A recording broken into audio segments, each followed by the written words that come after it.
welcome back. I'm Karis. And I'm Brit. And we are KB Motherhood. So today our subject is age. Yes, wow. This is a big one, isn't it? It's quite it's one of those topics that you don't really want to acknowledge and talk about, but it's very important to Definitely. talk about. I feel like there's a lot of pros and cons. Stigmas.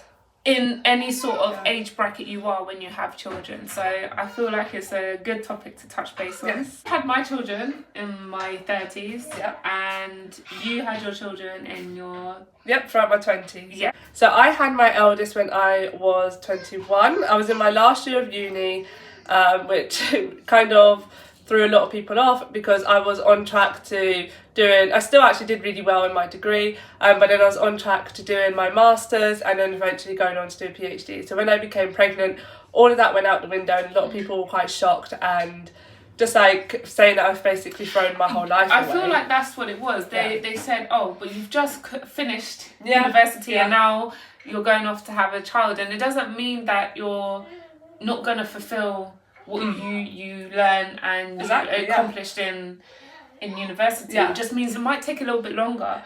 What a lot of people didn't realise is at university, actually throughout a majority of my life, especially during my adolescence and early 20s, I was so unhappy. I was struggling massively with my mental health, as you would know. Yeah. And one of those was having an identity crisis. I didn't know my identity. I was always shifting from one thing to another.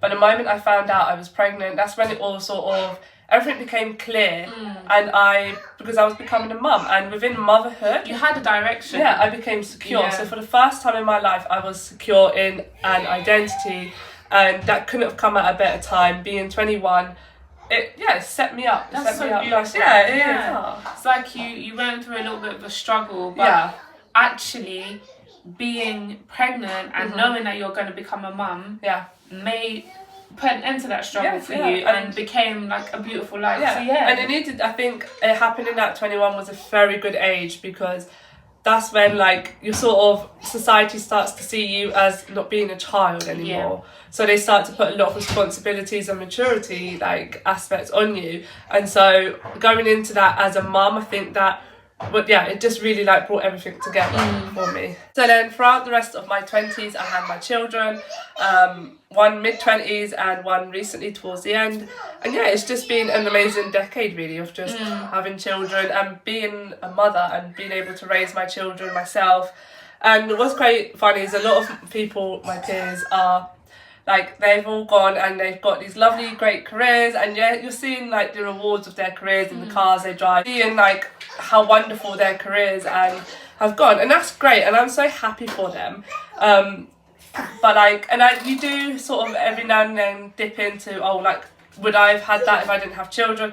But at the end of the day, I'm starting a career now. Yeah. I'm starting working into a career, and I've met people actually over the weekend who are changing careers in their 40s. Yeah. So your career can start any time. Yeah. It doesn't matter. It doesn't have to be straight after uni. It can be at any time.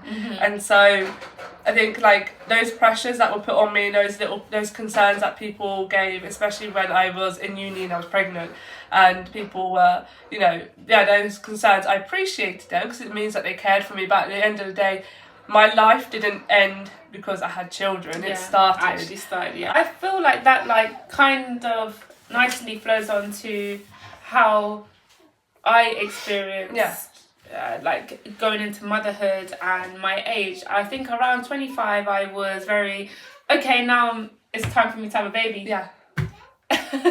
And that's it. In my mind it was time. I needed to be married in my own house and having children. That was not the case. So with that happening, I felt very depleted. I felt like there was so many things that were okay, this is not happening. I failed in life. I failed in this. And what's interesting is that I may have thought that I was ready, but physically I wasn't ready.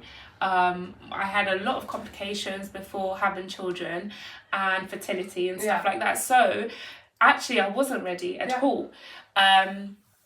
I did meet my beautiful partner, and we started off an amazing foundation to our relationship and having children. And I guess I had to feel really secure with him, and that led us on to talking about having children and wanting to have children together. And so then we started like trying, and I got pregnant in my 30s, and that's when we really were like, okay, it doesn't matter what age you have children.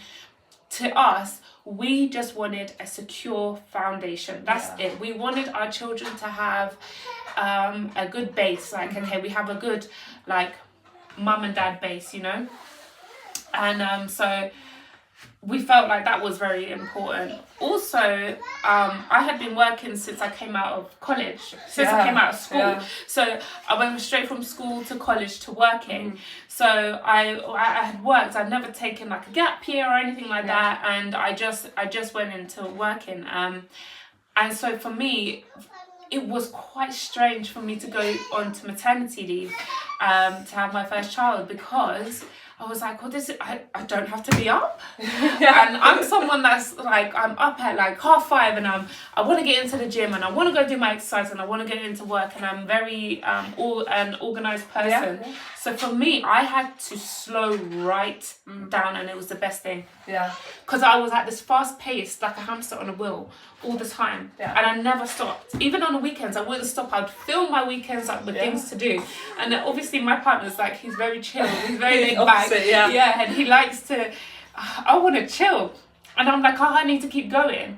For me, having my first child, it physically calmed me down because I had a C-section. So we'll get into that in another video. I had a C-section. I physically couldn't move. So I had to slow down. My mind slowed down. Everything slowed down. And it was something that I needed. And it was very, very good for me. It showed me a different way of life. So I think that's quite interesting you say that. So like we go through different, I mean there's different ways you can go. So like you said, you come out of school and you went straight into career, and you built yourself a really good, lovely career. Then you got like swept up and away with that career where everything was non-stop. Whereas I came out and I was like, okay, have babies, we'll slow down. But I mean it doesn't, it's kind of got the same effect. Like you don't have to, you were still in something that was flowing. You were still in something like being university. It's not easy. Oh no. And like being a stay-at-home mum, that's what I've done this past 10 years.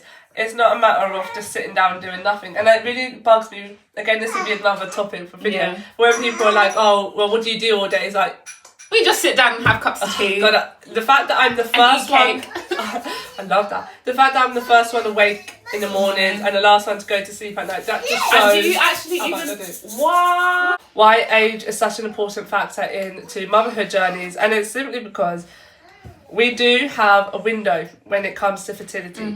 Now that window biologically starts at around about the age of 12 when most girls get their periods, and it ends about between the ages of 45 and 50 when you start your menopause. So together that's like a 43-year window. Women typically live for 82 years. So that's more than half our lives that we're fertile. Like our peak fertility is between the ages of 18 and 25.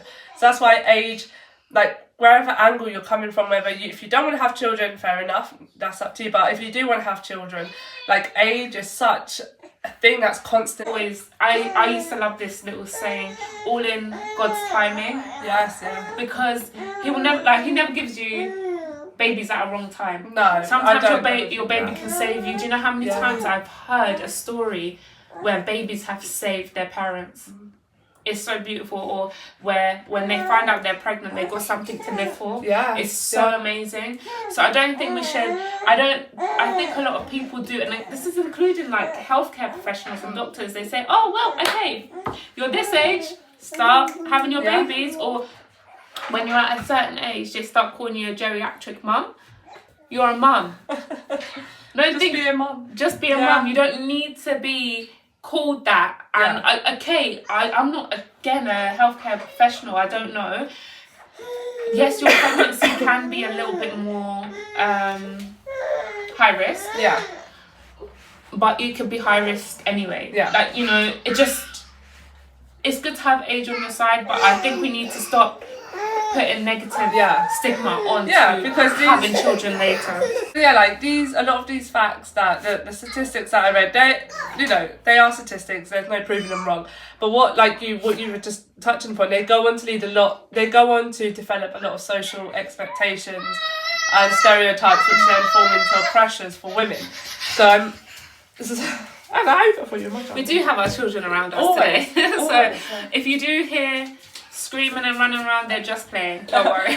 So like with me, a lot of those social expectations and pressures was one, like you're wasting your life, two, you're like too immature and too irresponsible to have children, and like you're just you're not ready, like you've got your whole life ahead of you. Bearing in mind that my life started when I had children, but then also on the flip side, when you leave at a certain age, so like I got a lot of, you better get all your children in now because you need to get them in before 35, before 40, 35, But what's funny is that according to, I believe it's the national statistics, is that a lot of women are waiting until they're 30. So a lot of women who are actually having children now are from the age of 30. They are. So then that's when other social expectations, like you just said, pressures form, where they're saying the clock is ticking. And it's like, doesn't matter whether you're 20, whether you're 30, whether you're 40, these negative stereotypes and expectations just pressure you. So it really does